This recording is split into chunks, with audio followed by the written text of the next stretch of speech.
Então, se alguém chegasse e dissesse que repetir frases tipo "eu sou um sucesso absoluto" na frente do espelho tá, na verdade, treinando a mente pro fracasso, isso soaria meio absurdo, né? Com certeza soaria. Até porque vai contra quase tudo que a gente escuta por aí. Pois é. A cultura do desenvolvimento pessoal passou, décadas batendo nessa tecla da afirmação positiva. Mas sabe, quando a gente começa a cruzar a linguística com a psicologia cognitiva e a neurobiologia neste nosso mergulho profundo de hoje, a coisa toda muda de figura. É muito mais complexo. E muito mais interessante também. Sim. O nosso objetivo hoje é desvendar como trocar a pontuação dos pensamentos, tirar o ponto final e colocar um ponto de interrogação. Literalmente reconfigura o hardware do nosso cérebro. O que torna isso tão fascinante é que a gente não está falando de pensamento mágico aqui. A nossa análise nesse mergulho foca estritamente em como as nossas redes neurais processam as coisas em tempo real mesmo. Exato. Não é esoterismo. De jeito nenhum. Porque, por muito tempo se achava que era só injetar uma declaração positiva que a realidade interna mudava. Mas a ciência mostra que o cérebro não é um gravador passivo. Ele é super dinâmico. Uhum. E é aí que entra o que a gente chama de autodiálogo questionador. É a grande diferença entre tentar empurrar uma nova crença goela abaixo e convidar o sistema nervoso a construir isso sozinho. Então, vamos desconstruir essa tática antiga logo de cara. Para entender por que a gente precisa tanto das perguntas, a gente tem que ver por que a afirmação declarativa falha tanto sobre a lente da ciência. Tem aquele estudo clássico da revista Psychological Science, do Seney e da equipe dele que acho que ilustra isso perfeitamente. Esse estudo de 2010 é brilhante na simplicidade da metodologia. Muito. Eu fiquei impressionada. Eles queriam medir a motivação real das pessoas para metas complexas. Então eles dividiram os participantes com base no formato do autodiálogo antes de uma tarefa.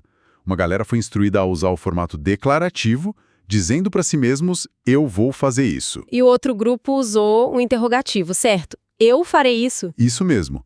A mesmíssima frase, só mudou a sintaxe e a entonação de dúvida ali no final. Literalmente uma alteração microscópica. E o resultado foi totalmente contra décadas de literatura de autoajuda. Quem usou a pergunta, eu farei isso, teve um desempenho significativamente superior na resolução dos problemas do que a galera da afirmação.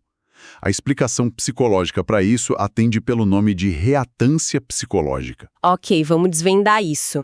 Reatância seria aquela resistência interna. Aquela vontade de se rebelar contra uma regra imposta. Basicamente isso. É que quando a pessoa faz uma afirmação impositiva, que no fundo não tem lastro na realidade dela, sei lá, a pessoa diz que está perfeitamente calma enquanto o coração está saindo pela boca de tanta ansiedade. A mente consciente não apenas duvida. Ela levanta um muro. Um muro imenso. O cérebro avalia a declaração, percebe que tem uma dissonância cognitiva com a realidade física e rejeita a frase inteira como se fosse mentira. Me vem uma cena muito clara. É como se a afirmação positiva fosse aquele vendedor agressivo, batendo na porta de casa e tentando empurrar um produto que ninguém ali pediu para comprar. Excelente Analogia. E aí o cérebro atua como um porteiro extremamente cético. Ele escuta aquele discurso decorado, cruza os braços e simplesmente bate a porta na cara do vendedor, pensando isso é mentira, não vou deixar isso entrar aqui. É uma imagem perfeita.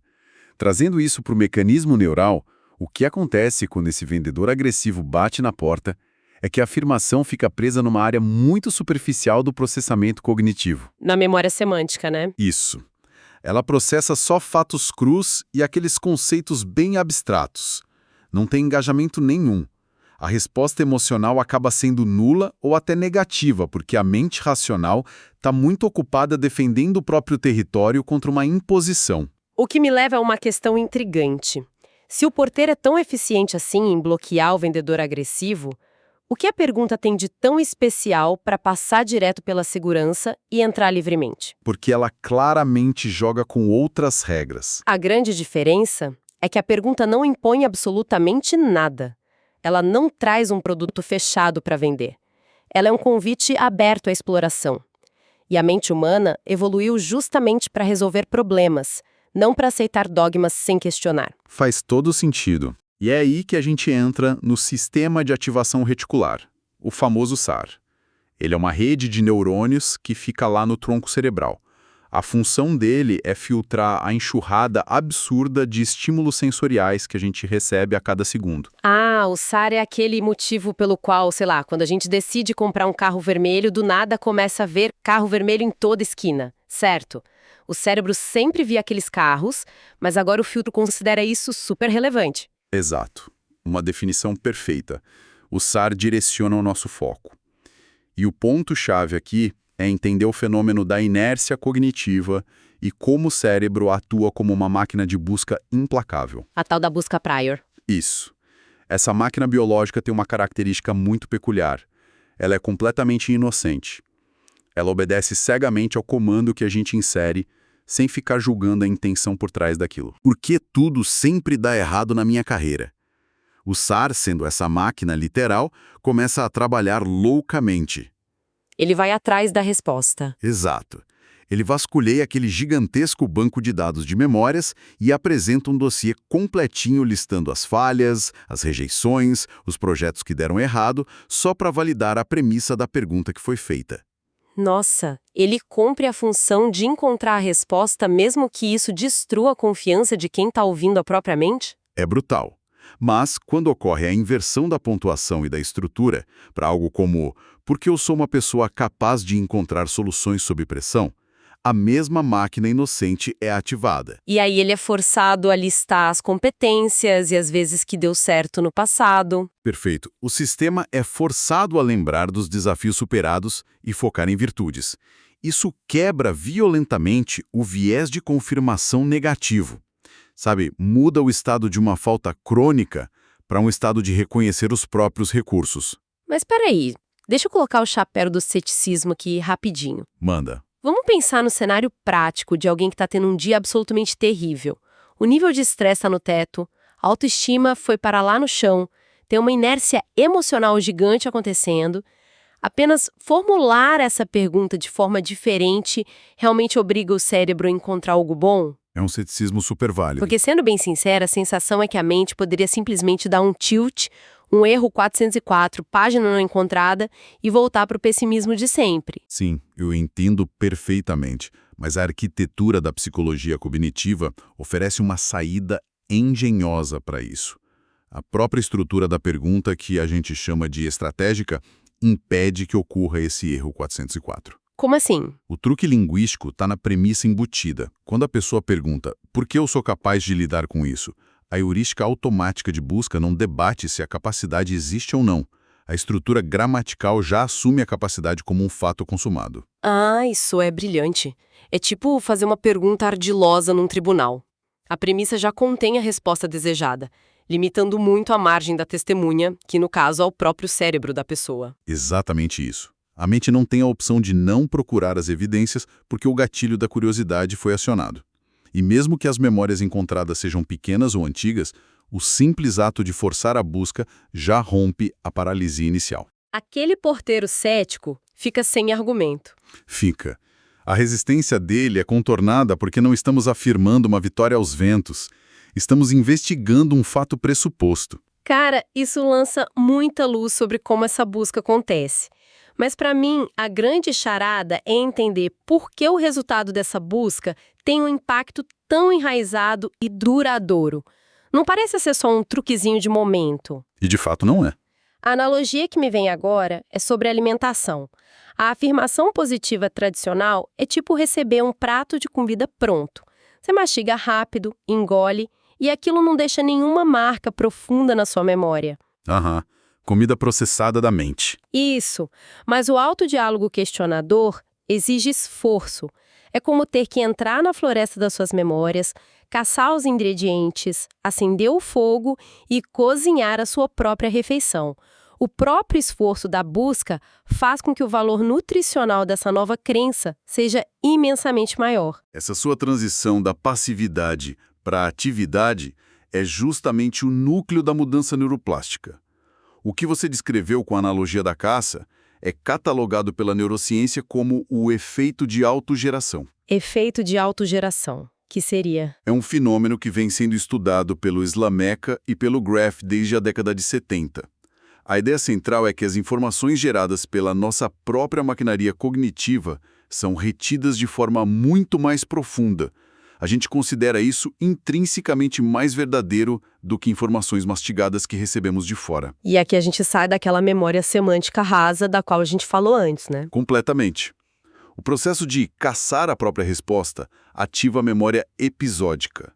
É ali que fica o cofre das nossas vivências, das emoções atreladas aos eventos reais que passamos. Emoções são fundamentais para a memória. Sem dúvida. Quando o cérebro recupera uma memória de sucesso gerada por ele mesmo, ele revive a emoção daquele sucesso. E é nesse exato ponto que a lei de Hebb entra em cena com toda a força. Ah, aquele famoso postulado dos neurônios. Neurônios que disparam juntos, conectam-se juntos. Esse mesmo, que forma a base de toda a neuroplasticidade.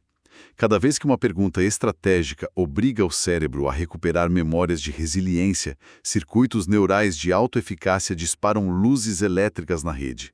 A repetição disso cria sulcos literais no cérebro. Então as sinapses vão se fortalecendo fisicamente com o tempo. Exato. Com a prática, a rota padrão de pensamento abandona aquela via expressa da autocrítica e passa a usar as novas estradas de resolução de problemas.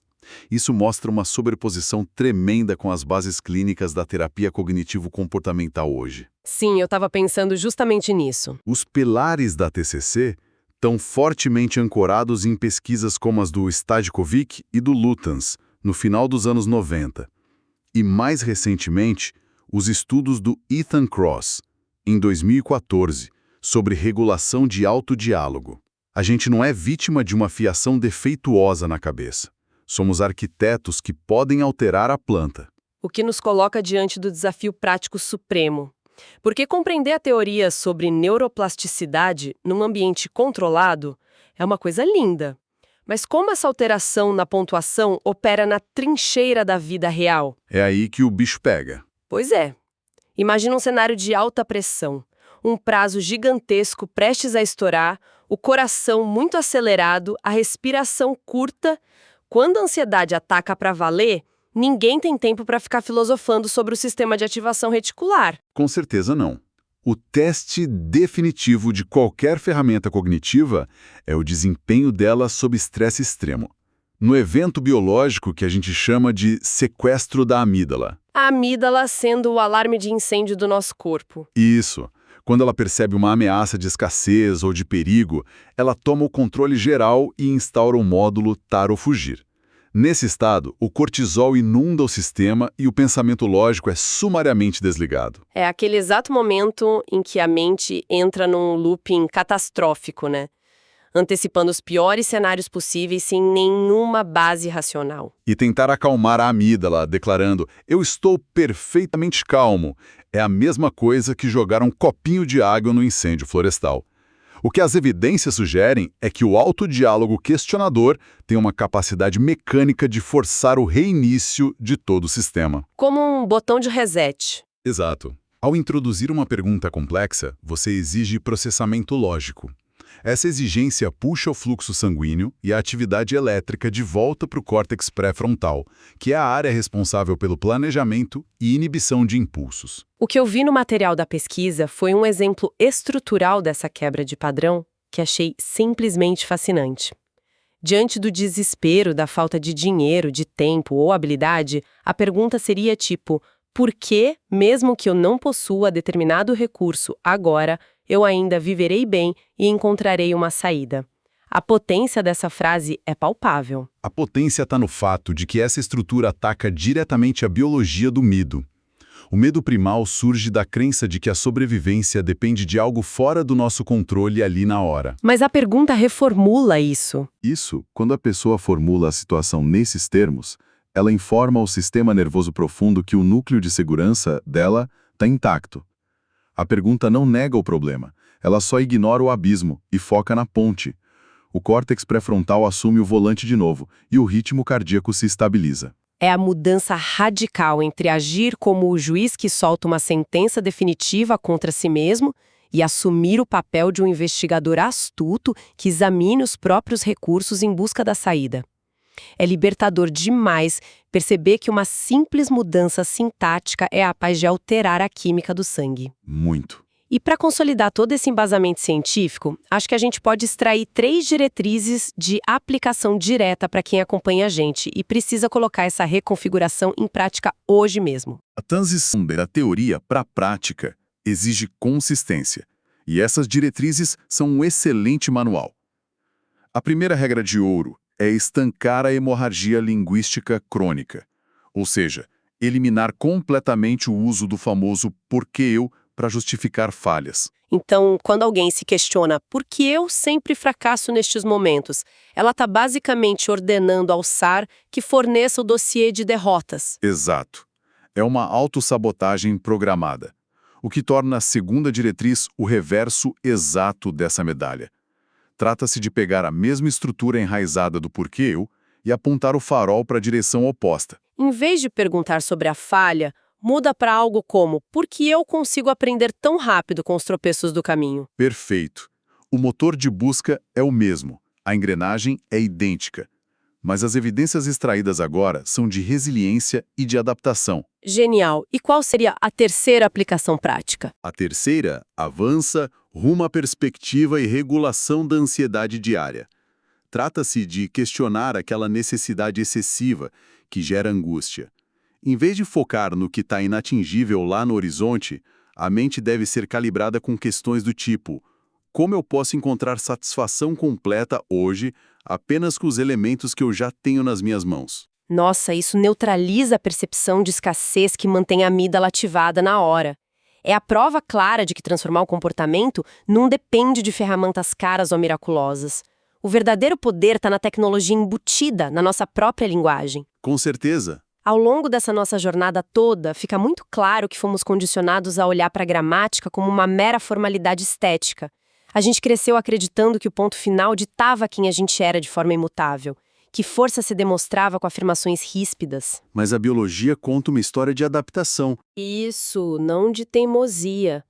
Fica evidente que a mente pede espaço para explorar e que o melhor jeito de superar a resistência interna é largar mão das certezas absolutas que paralisam a gente e começar a perguntar. Sabe, após a gente decodificar todo esse mecanismo hoje, tem uma reflexão que transcende o âmbito individual e atinge o cerne da nossa arquitetura evolutiva. O que seria? Pensa bem, por milênios o cérebro humano sobreviveu rodando um software de busca projetado para o medo, vasculhando o ambiente sem parar em busca do que faltava, dos perigos, das falhas que poderiam excluir a gente da tribo.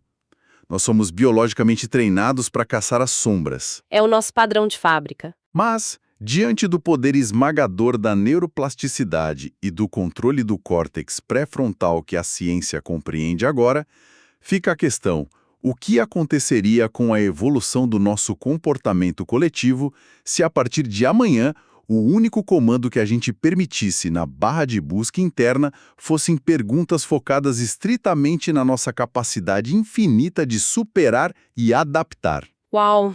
É uma alteração minúscula na pontuação, mas que reescreve todo o código-fonte de quem nós podemos nos tornar. Fica esse convite para que a investigação sobre a nossa própria mente nunca pare. Ficamos por aqui neste mergulho profundo. Até a próxima!